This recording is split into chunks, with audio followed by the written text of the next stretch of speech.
एक को समझ, उसी को कर। क्यों रे,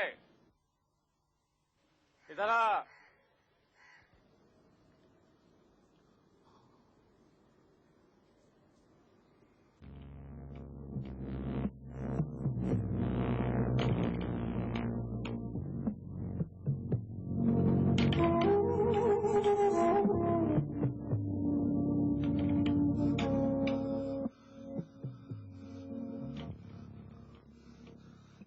पिताजी आ रही है?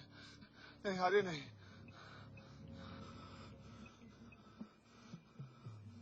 आ रही।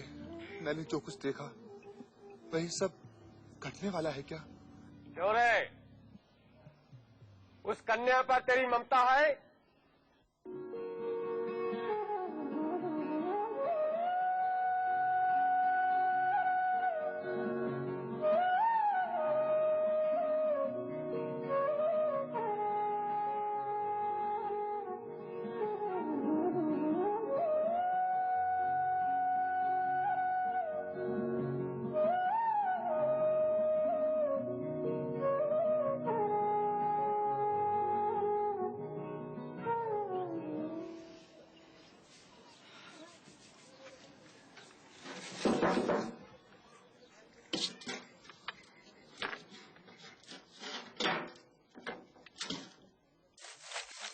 मैं प्रमोद हूँ बुआ।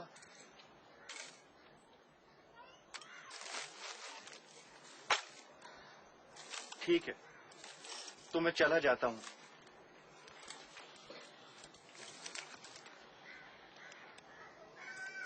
लो, मैं नहीं जाता। मुझे कुछ बैठने को तो दो ताकि मैं बैठ सकूं। इससे कहो कि ये यहाँ से चला जाए। ये यहाँ क्यों आया है?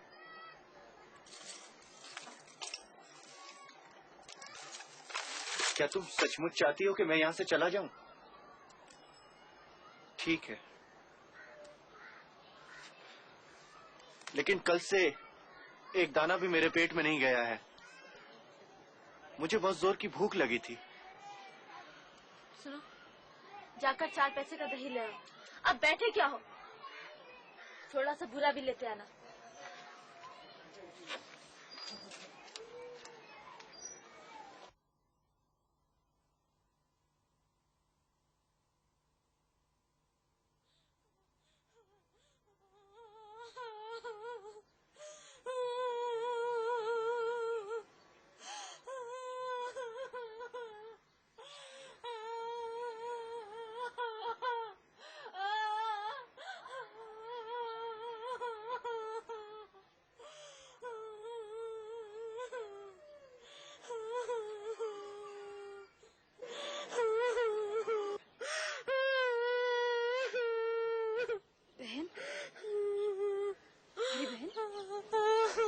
आफत आई है जो इस तरह बिलक बिलक कर रही हो?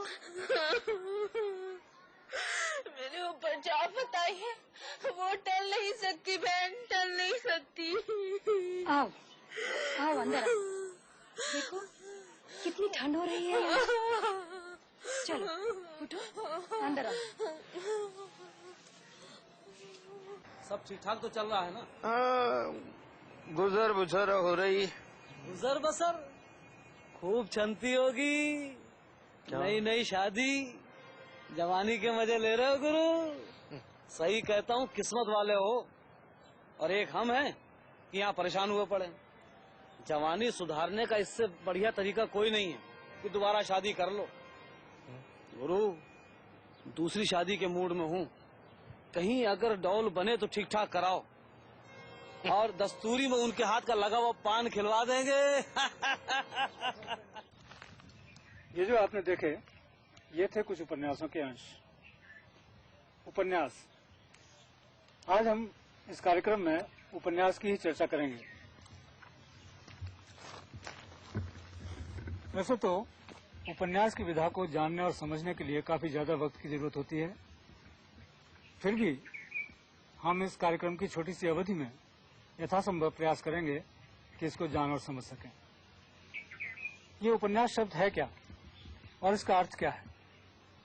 उपन्यास उप और न्यास की संधि से बना हुआ शब्द है। उप का अर्थ होता है सामने का या नजदीक का, और न्यास का अर्थ होता है धरोहर या रखना। एक लेखक जिंदगी में या समाज में अपने आसपास जो कुछ देखता है, महसूस करता है, उसको जब वो अपने भावों और विचारों और कल्पनाओं से सजा संवार कर हमारे सामने रखता है और विस्तार पूर्वक रखता है, तब वो उपन्यास कहलाता है। यहाँ विस्तार पूर्वक शब्द पर हमें विशेष ध्यान देना चाहिए। अगर हम कहानी और उपन्यास की विधाओं की तुलना करें तो पाएंगे कि कहानी में जहाँ जीवन के किसी एक पक्ष, किसी एक घटना या किसी एक अनुभव का चित्रण होता है, वहीं उपन्यास में जीवन का व्यापक और विस्तृत चित्रण होता है। उपन्यास की संरचना को हम मुख्यतः 5 भागों में विभाजित कर सकते हैं: कथानक या कथा वस्तु, पात्र या चरित्र चित्रण, परिवेश, संरचना शिल्प और प्रतिपाद्य या उद्देश्य। उपन्यास का सबसे पहला और सबसे प्रमुख तत्व है कथा वस्तु। उपन्यासकार जिस आधार पर अपने कथ्य को प्रस्तुत करता है उसे कथानक कहते हैं। उपन्यासकार जिन घटनाओं का चित्रण उपन्यास में करता है उनको वो एक कार्य कारण श्रृंखला में, यानी कि कॉज एंड इफेक्ट की रिलेशनशिप में प्रस्तुत करता है। जैसे कि निर्मला उपन्यास में दहेज के कारण निर्मला की शादी भुवन मोहन से नहीं हो पाती, बल्कि अपनी उम्र से बहुत बड़े और 3 बच्चों के पिता तोताराम से हो जाती है। निर्मला का विवाह लखनऊ निवासी बाबू भालचंद्र के पुत्र भुवन मोहन से तय हो चुकी है। शादी की तारीख भी निश्चित हो चुकी है, लेकिन अचानक निर्मला के पिता की हत्या हो जाने के कारण ये शादी टूट जाती है। अब भुवन जी, तेरे ससुराल से संदेशा आया है, तेरी सास ने भेजा है। अब भी सवेरा है, साफ साफ बता दे तुझे वहाँ ब्याह करना है या नहीं। शादी तो करनी है अम्मा, पर मैं करूँगा नहीं। क्यों? कहीं ऐसी जगह शादी करवाई है कि खूब रुपए मिले, वहाँ रखा ही क्या है। वकील साहब तो रहे नहीं, अब वो बेचारी बुढ़िया के पास बचा ही क्या है। ऐसी बातें मुंह से निकालते तुझे शर्म नहीं आती? इसमें शर्म की कौन सी बात है? रुपए किसे काटते हैं? लाख रुपए तो मैं लाख जन्म में भी जमा नहीं कर पाऊंगा। इस साल पास भी हो गया तो 5 साल तक रुपए की सूरत नजर न आएगी। फिर कहीं जाकर मैं 100-200 रुपए महीने कमाऊंगा। 5-6 तक पहुंचते पहुंचते उम्र के 3 भाग बीत जाएंगे। फिर कहीं रुपए जमा कराने की नौबत उठा पाऊंगा। मैं बस इतना चाहता हूं, 1 लाख रुपए नगद हो या कोई ऐसी बेवा मिले जायदाद वाली हो जिसकी एक ही लड़की हो। लड़की चाहे जैसी भी मिले। माँ धन सारे ऐबों को छुपा देता है। वो मुझे गालियां भी सुनाए तो चू ना करूं। दुधारू गाय की लात किसे बुरी लगती है? बस मैं वहां शादी नहीं करना चाहता। तो देखा आपने, दहेज प्रथा के कारण व्यक्तियों के संबंध और चरित्र किस प्रकार प्रभावित होते हैं। भुवन मोहन दहेज के लालच में निर्मला से शादी करने से इनकार कर देता है और निर्मला एक बेमेल विवाह के लिए मजबूर कर दी जाती है। तोताराम जी निर्मला से उम्र में बरसों बड़े हैं। निर्मला चाहकर भी उनसे प्यार नहीं कर पाती, लेकिन वे उसे रिझाने के लिए तरह तरह की हास्यास्पद हरकतें करते रहते हैं। अरे भाई कहाँ हो? यहाँ बैठी हो? बड़ी कमाल है, आज तो कमाल हो गया। क्या हुआ? 3 चोरों से वास्ता बढ़ गया। चोरों से? हाँ चोरों से। मैं शिवपुर की ओर चला गया था, अंधेरा था ही। चौही में रेल की पटरी वाली सड़क के पास पहुंचा तो ही देखता क्या हूँ, 3 आदमी कमर में तलवारें कसे हुए हैं, न जाने कहां से टपक पड़े। और तीनों काले देव थे, काले देव। मेरी तो सिटी गुल होश गुल हो गए। सोचा तोताराम जिंदगी का यही तक साथ था। फिर दिमाग में आया, अरे मरना तो सबको एक ना एक दिन है ही, फिर गीदड़ की मौत क्यों मरे, वीरों की मौत क्यों न मरे। और तभी मैंने छड़ी संभाल ली और जोर से बोला, देखो मेरे पास सिर्फ ये छड़ी है, छड़ी, और इसका मूल जानते हो क्या है, तुम्हारे में से एक का बस। फिर क्या था, मेरा इतना कहना था, और वो तीनों तलवारें म्यार में से निकाली और एक साथ टूट पड़े मेरे पास, और मैंने भी उनके वारों को बचाकर चला गया। तीनों झल्ला झल्ला कर वार कर रहे थे और मैं खड़ाक की आवाज हो रही थी, और मैं भी बिजली की तरह उन पर झपट पड़ा। वो वार कर दे रहे और मैं उनके वारों को खाली करता रहा। कोई 10 मिनट तक उन तीनों की तलवारों के जोर देखे, लेकिन आखिर में उनकी हार हुई, उनको हार माननी पड़ी और मेरे पास आ गए और मेरी पीठ ठोक कर जानती हो क्या बोले, कहा भाई पहलवान जवान तुम मान गए, तेरा लोहा मान गए भाई, हम तीनों 100 पर भारी है, डंके की चोट पर गांव के गांव लूटते हैं, पर आज तुमने हमें नीचे दिखा दिया। और ये कहकर पता नहीं कहाँ गायब हो गए। पर कुछ ये मुझे मेरी मुश्किल बस ये थी कि बस मेरे पास उस समय तलवार ना हुई। जानती हो, अगर तलवार होती ना, एक को जिंदा छोड़ता। तब तो आपकी छड़ी पर तलवारों के बहुत सारे निशान पड़े होंगे, है ना? निशान छड़ी पर?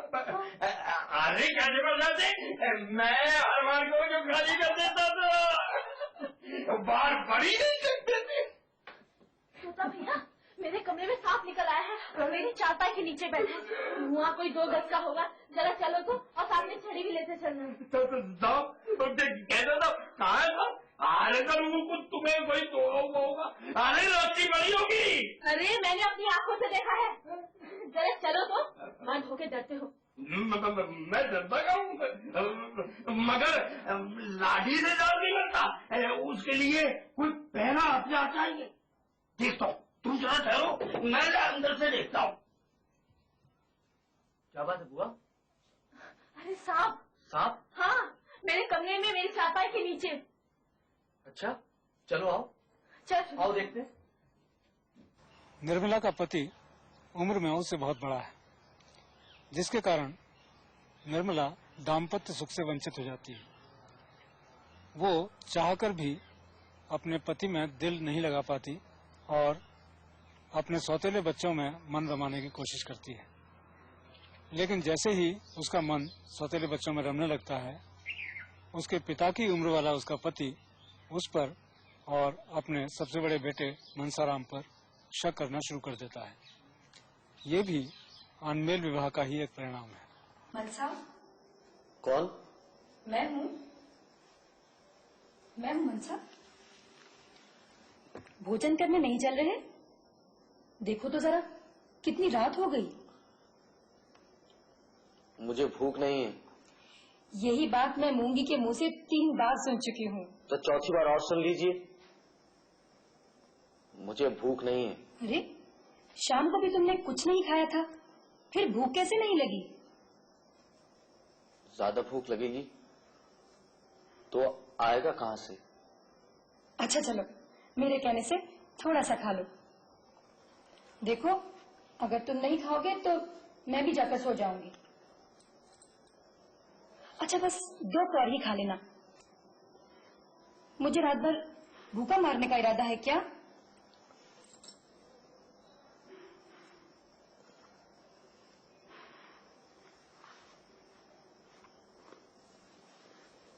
मेरी वजह से आपको कितना कष्ट हुआ? इसका मुझे बहुत खेद है। यदि मुझे पता होता कि आप मेरी इंतजार में भूखी बैठी हैं, तो मैं कब का खा आया होता। अरे, तुम ये कैसे समझे कि तुम भूखे रहोगे और मैं जाकर सो जाऊंगी? विमाता का नाता होने से क्या मैं इतनी स्वार्थी नहीं हो जाऊंगी? अम्मा जी, मैं खेलने के लिए जा रहा हूँ।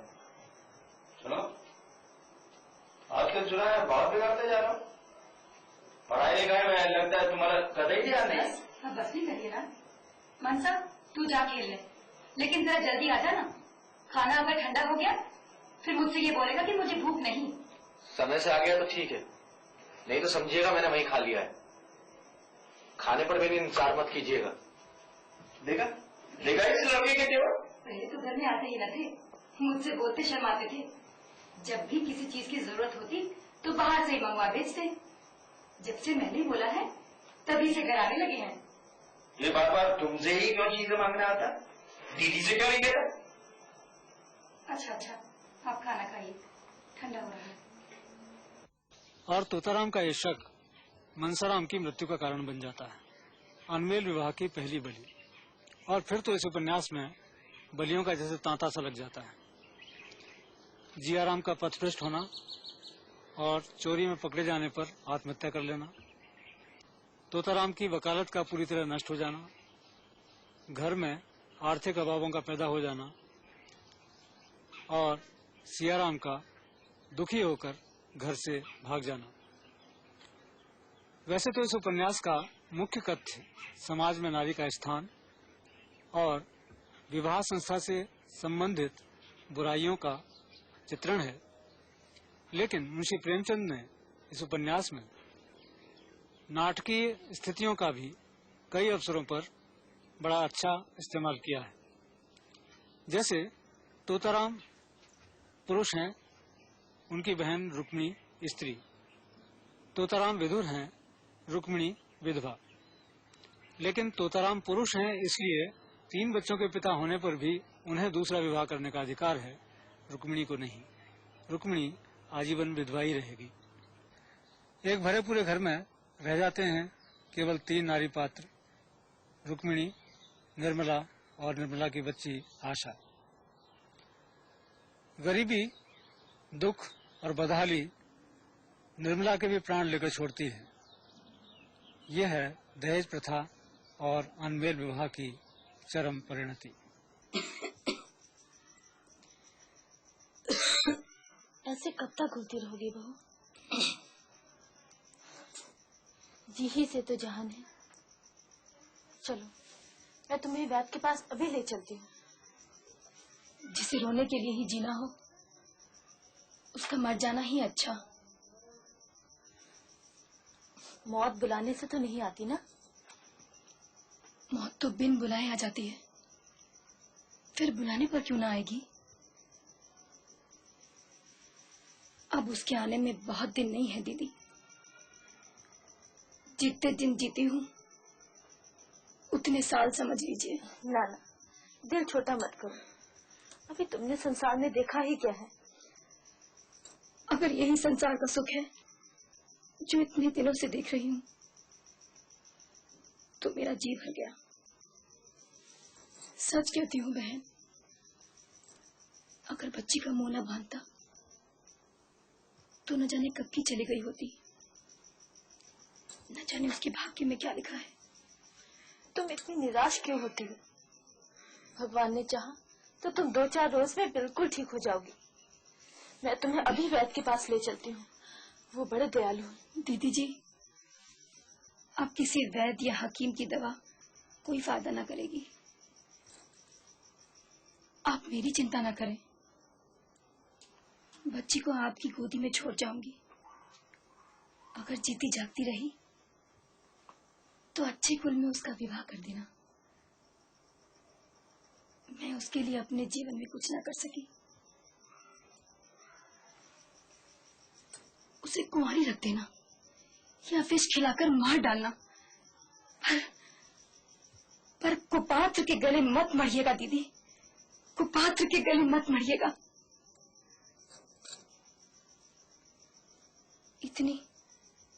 इतनी मेरी आपसे विनती है। मैं बड़ी अभागन हूं जो किसी को सुख न दे पाई, आपकी सेवा भी ना कर पाई। इसका मुझे बड़ा दुख है। मेरी छाया भी किसी पर पड़ गई तो उसका सर्वनाश हो गया। अगर स्वामी कभी घर आए तो उनसे कहिएगा कि इस कर्मजली के अपराधों को क्षमा कर दें। नहीं नहीं, ऐसा मत। तो ये था निर्मला का घटनाक्रम। ये घटनाओं का क्रम काफी तर्कसंगत और श्रृंखलाबद्ध है। उपन्यासकारों की ये कोशिश रहती है कि घटनाएं उसी कालक्रम में रखी जाएं जिस क्रम में कभी घटती हैं, लेकिन कोई ऐसा नियम नहीं है ये कि उपन्यास इसके बिना लिखा ही नहीं जा सकता।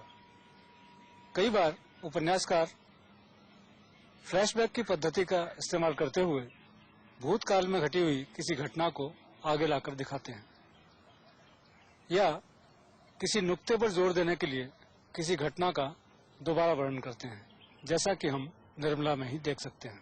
मनसा भैया, आओ जिया। आप कैसे हो मनसा भैया? ठीक हूँ, जैसा भी हूँ। घर में सब लोग कैसे हैं? नई माँ तो बहुत खुश होगी ना? उनके मन का हाल तो मैं जानता नहीं, लेकिन जब से तुम यहाँ पे आए हो उन्होंने एक जून भी खाना नहीं खाया। खाना नहीं खाया? खाना नहीं खाया। और पता है, जब बाबूजी आते हैं तो उनसे कभी कभार हंस लेती हैं। और तुम जब यहाँ पे आए थे तो मैंने भी शाम को अपनी किताबें संभाल ली थी। मैं भी यहाँ पे आना चाहता था, मगर उस मूंगी मरी ने अम्मा से जाकर शिकायत कर दी और अम्मा तुरंत आई और मेरे से किताबें छीनी और मुझसे बोली, जिया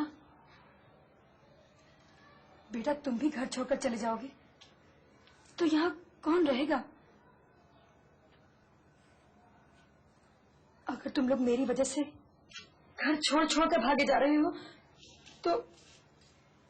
तो मैं ही कहीं चली जाती हूँ। आप क्यों चली जाएंगी? आपका तो घर है, आप आराम से रहिए। घर तो हम ही लोग हैं, हम ना रहेंगे तो आपको सुख ही सुख है। नहीं नहीं जिया बेटा, मैं ईश्वर को साक्षी जानकर कहती हूँ कि मैंने तुम्हारे बाबूजी से तुम्हारे भैया के विषय में कुछ नहीं कहा।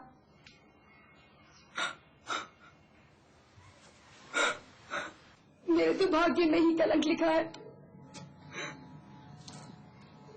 वही भोग रही हूँ।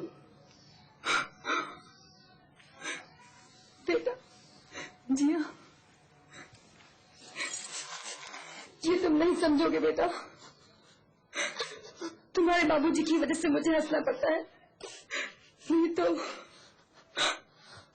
बेटा ये तुम नहीं समझो, ये तुम नहीं समझो।